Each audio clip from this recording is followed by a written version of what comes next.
नमस्कार दोस्तों, स्वागत है आप सभी का ग्रैंड न्यूज में। आज के हम इस वीडियो में बात करेंगे वक्फ बिल के बारे में, जिसमें आज पूरे देश में इसी बात पे चर्चा हो रही है, क्योंकि हम सब ने देखा 2 अप्रैल को देर रात लगभग 12 घंटे तक डिबेट हुआ लोकसभा में और आखिरकार 288 लोगों ने वक्फ बिल के समर्थन में अपना मत दिया और 232 लोगों ने जो वक्फ बिल लाया गया है उसके विरोध में अपना मत दिया और देर रात वक्फ संशोधन बिल जो है उसे पास कर दिया गया। तो आज के इस वीडियो में हम बात करेंगे फुर्सत से तबीयत से वक्फ बिल के बारे में। साथ ही ये भी बात करेंगे कि जो 1995 में वक्फ अधिनियम लाया गया था और जो वक्फ संशोधन विधेयक 2024 जो कल पारित किया गया है लोकसभा में, इसमें क्या बदलाव हुआ है, क्या हमें आपको क्या क्या जानकारी चाहिए, क्या इसके मुख्य बिंदु है, इसके बारे में बात करेंगे। साथ ही ये भी बात करेंगे कि जो मुस्लिम नेता हैं, जो मुस्लिम संगठन है, इस्लामिक संगठन है, उसके नेताओं ने क्या बयान दिया और आखिर में बात करेंगे पार्लियामेंट की कुछ सुर्खियां। तो आइए सबसे पहले बात करते हैं वक्फ बिल के बारे में। वक्फ बिल चर्चा और सुर्खियों में तब आया जब आप देश में अगर हम बात करें, आपको खासकर साउथ इंडिया से अगर बात करें या नॉर्थ इंडिया की बात करें या जामा मस्जिद की जो जमीन है वो भी वक्फ की जमीन है, तब एक वक्फ जो है चर्चा में बहुत ज्यादा तब आया जब 2024 में इसे पार्लियामेंट में लाया गया। जो मोदी सरकार की जो तीसरा टर्म जैसे ही शुरू हुआ तो शुरुआती में इस विधेयक को लाया गया, तो काफी चर्चा हुआ देश में, तो सब लोगों के बीच में डिस्कशन के लिए आया विषय।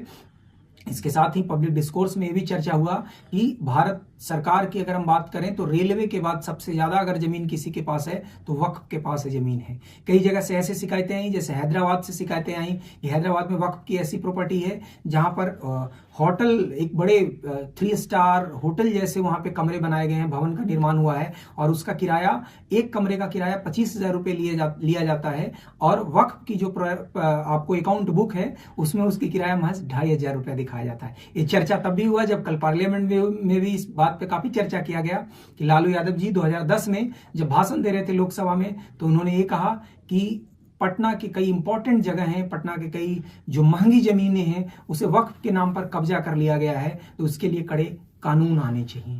तो इस तरीके से वक्फ पे जो है काफी चर्चा रहा। वक्फ को लेकर कई लोगों ने उसके पक्ष में विपक्ष में अपनी बातें रख रहे थे लोग, लेकिन आखिरकार 2 अप्रैल को देर रात 288 सांसदों के मत देने से इसके पक्ष में यह संशोधन बिल पास हुआ। अब हुआ क्या क्या है संशोधन के बाद, आइए उसके बारे में समझते हैं।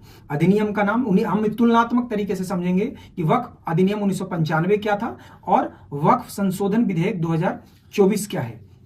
अधिनियम का नाम जो है वक्फ अधिनियम 1995 था अगर 95 की बात करें तो, और अभी जो अब इसका नाम है वो है एकीकृत वक्फ प्रबंधन सशक्तिकरण दक्षता इन विकास अधिनियम 1995।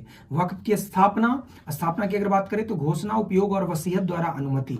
अब जो संशोधन के बाद हुआ है उसमें यह है उपयोग द्वारा वक्फ की अनुमति समाप्त, केवल वसीयत या दान स्वीकार, दाता को 5 से अधिक वर्षों से मुस्लिम होना चाहिए। यानी इसमें ये स्पष्ट बताया गया है संशोधन के बाद कि प्रैक्टिसिंग मुस्लिम होना चाहिए मिनिमम 5 ईयर। 5 सालों से अगर आप प्रैक्टिसिंग मुसलमान हैं तभी आप वक्फ को अपनी संपत्ति जो है वो दान कर सकते हैं। दूसरा, अभी जो है सरकारी संपत्ति का वक्फ को लेकर के कोई स्पष्ट नियम नहीं था। अब जो संशोधन के बाद नियम बनाया गया उसमें है जिन सरकारी संपत्तियों को वक्फ घोषित किया गया है उनका वक्फ द्वारा दर्जा समाप्त, विवाद जिला अधिकारी द्वारा सुलझाया जाएगा जो राज्य सरकार को रिपोर्ट करता है। यानी इसमें स्पष्ट कहा गया है कि कोई भी सरकारी प्रॉपर्टी जिसे वक्फ के नाम पर बता दिया गया था तो उसकी दर्जा जो है तुरंत तत्काल प्रभाव से उसकी जो है दर्जा समाप्त कर दिया जाएगा। साथ ही विवाद को जो है जिला अधिकारी के द्वारा इसके विवाद को जो है निपटारा भी किया जाएगा। वक्फ का सर्वेक्षण जो है अब राज्य के भूमि रिकॉर्ड नियमों के अनुसार कलेक्टर को सर्वेक्षण का अधिकार दिया गया है। अभी तक वक्फ परिषद कैसा होता था? वक्फ परिषद 1995 का जो वक्फ अधिनियम था जिसको अब तक माना जा रहा था उसमें नियम था सभी सदस्य मुस्लिम होने चाहिए, ये अब तक नियम था। संशोधन के बाद जो नियम बनाया गया है, जो अभी संशोधन हुआ, जो बिल पास हुआ, उसके बाद अब केंद्रीय वक्फ परिषद का सदस्य कौन होगा ये भी जान लीजिए। 2 गैर मुस्लिम सदस्यों को भी इसका सदस्य बनाया जा सकता है, यानी 2 गैर मुसलमानों को भी वक्फ का सदस्य बनाया जा सकता है। सांसद, पूर्व न्यायाधीश और प्रमुख व्यक्ति गैर मुस्लिम हो सकते हैं। मुस्लिम सदस्यों में मुस्लिम संगठनों के प्रतिनिधि, इस्लाम कानून के विद्वान, वक्फ बोर्ड के अध्यक्ष शामिल होंगे, 2 महिला सदस्य अनिवार्य होगा। राज वक्फ बोर्ड में कौन कौन होगा ये भी जान लीजिए। जो पहले का नियम था उसमें राज वक्फ बोर्ड में 2 निर्वाचित मुस्लिम सांसद, विधायक, बार काउंसिल के सदस्य जिसमें 2 महिलाएं। संशोधन के बाद राज वक्फ बोर्ड का सदस्य कौन होगा? राज्य सरकार सदस्य नामित करेगा, 2 गैर मुस्लिम अनिवार्य होंगे, सिया, सुन्नी, पिछड़ा मुसलमान, बोहरा और आगा खानी समुदाय से एक एक सदस्य होंगे, 2 महिला सदस्य अनिवार्य। जब इसमें लिखा गया कि पिछड़ा मुस्लिम, बोहरा और आगा खानी, इससे सरकार का संदेश स्पष्ट है कि जो गरीब मुसलमान हैं उनका भी प्रतिनिधित्व वक्फ में होगा। यानी जो हम अगर सच्चर कमेटी की अक्सर बात किया जाता है कि मुसलमानों के गरीबी का उल्लेख किया गया है, तो इस गरीबी की जो खाई है उसके पाटने के लिए भी एक अच्छा प्रयास इसे बताया जा रहा है। ट्रिब्यूनल जो होगा वक्फ का, उसकी संरचना अब कैसे होगी संशोधन के बाद? तो उसकी संरचना इस प्रकार से होगी।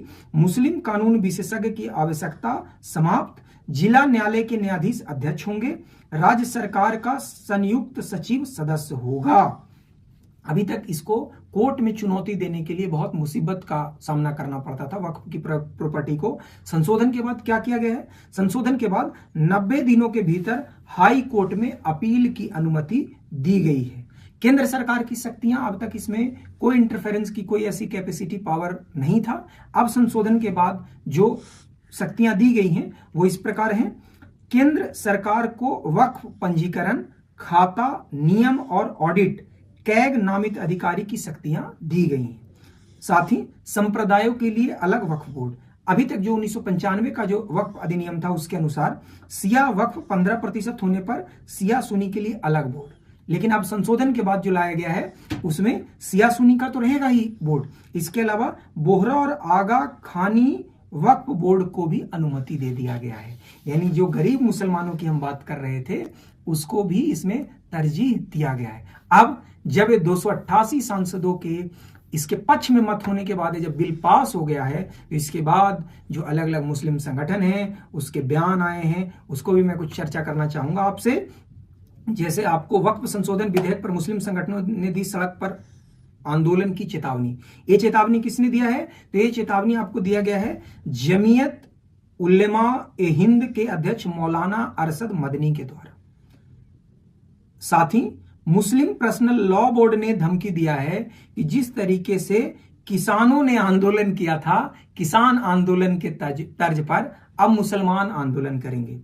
इसके अलावा जमात ए इस्लाम ने कहा कि हम न्यायालय कोर्ट का दरवाजा खटखटाएंगे, हम इस विषय को लेकर के सुप्रीम कोर्ट जाने का काम करेंगे। इसके अलावा all India Muslim personal law board ने देश भर के मुसलमानों का आह्वान करते हुए कहा कि संसद में वक्फ संशोधन विधेयक पारित हो जाता है तो इसके खिलाफ सड़क पर उतरकर लोकतांत्रिक तरीके से विरोध करेंगे और तब तक विरोध करेंगे जब तक यह विधेयक वापस नहीं ले लिया जाता है।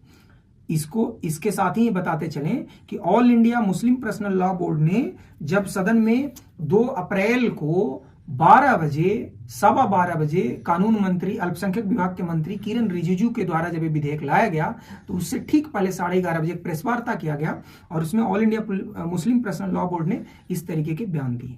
तो ये कुछ मुस्लिम जो संगठन है उनके बयान थे। साथ ही संसद में जो मुस्लिम सांसद हुए उनकी भी कुछ बयान जो है सुर्खियों में रहा। खास करके लोकसभा के जो सांसद हैं, कांग्रेस के पार्टी के नेता हैं इमरान मसूद ने कहा, राम मंदिर ट्रस्ट में मुझे शामिल कर दें, मैं साबित कर दूंगा मैं राम का वंशज हूं। तो ये काफी इंटरनेट सोशल मीडिया पे वायरल हो रहा है। जो इमरान मसूद जो कांग्रेस के सांसद हैं उन्होंने बयान दिया। साथ ही इसके अलावा और कांग्रेस के दूसरे सांसद जो कि कांग्रेस का जो अल्पसंख्यक प्रकोष्ठ है उसके चेयरपर्सन भी हैं, वो हैं इमरान प्रताप गढ़ी बड़े विशेष अंदाज में आए, बिल्कुल काले लिबास में आए, काला कुर्ता, काला पैंट, काला ऊपर पट्टी लगाया और एक बड़ा तख्ती लेकर के जो है संसद भवन के गेट पे उन्होंने लहराया और लिखा रिजेक्ट वक्फ बिल। तो ये भी सुर्खियां में रहे। साथ ही सबसे जो आकर्षण का केंद्र रहा और लोगों के बीच में जो काफी सवाल उठा उसमें यह था कि राहुल गांधी कल जब वक्फ बिल 2024 जो वक्फ अधिनियम 2024 है, जब इस पे चर्चा हो रहा था तो खुद कमान नहीं संभाले हुए थे।